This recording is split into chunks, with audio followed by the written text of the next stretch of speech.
Nakatagdang pagbotohan ng United Nations Security Council ang isang resolusyon para protektahan ang commercial shipping sa Strait of Hormuz na kontrolado ngayon ng Iran. Nakatutok si Ian Cruz.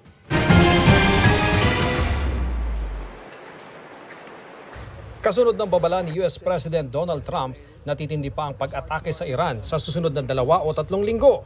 We're going to bring them back to the Stone Ages where they belong. Inasinta ng airstrike ang isang tulay sa Iran na kumukonekta sa Tehran at lungsod ng Karaj dahilan upang may mga masugatan.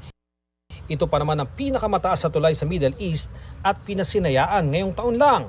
Sunod na mga atakehin ng Amerika ang electric power plants sa Iran ayon kay Trump kung hindi pa kikilos ang liderato ng bagong rehimen doon. May mga bagong pag-atake rin ng Iran sa Israel na kaalyadong bansa ng Amerika, dahilan upang mawasak ang ilang gusali sa isang lungsod. Sa hiwalay na lungsod naman, isang kindergarten school ang napinsala ng rocket attack. Ayon sa local reports, nagmula naman sa Lebanon ang naturang rocket.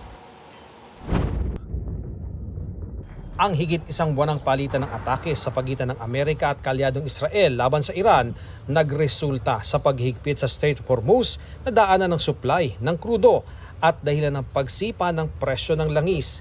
Naghain na ng resolusyon ng Bahrain sa United Nations o UN para bigyang otoridad ang mga member state na gumamit ng lahat ng kinakailangang paraan upang protektahan ang commercial shipping sa Strait of Hormuz.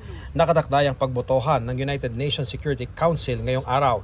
Pero ang China na may kapangyarihang mag-veto nito, iginiit ang paggamit ng puwersa ng mga member states ay posibleng mas magpalala pa sa sitwasyon. Sinisiri ng China ang mahirap na pagdaan sa Strait of Hormuz sa illegal military operations ng Amerika at Israel kontra Iran.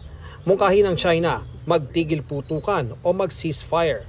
Sa gitna ng tensyon, kinondena ni Pope Leo XIV ang anyay karahasan na nagpapaluhod ngayon sa sangkatauhan. Hinimok din niya ang mga Katoliko na tulungan ang mga oppressed o pinahihirapan. Sinabi niya yan sa misa sa Basilica of St. John Lateran kung saan isinagawa ang washing of the feet ng 12 pari. Ian Cruz, nakatutok, 24 oras.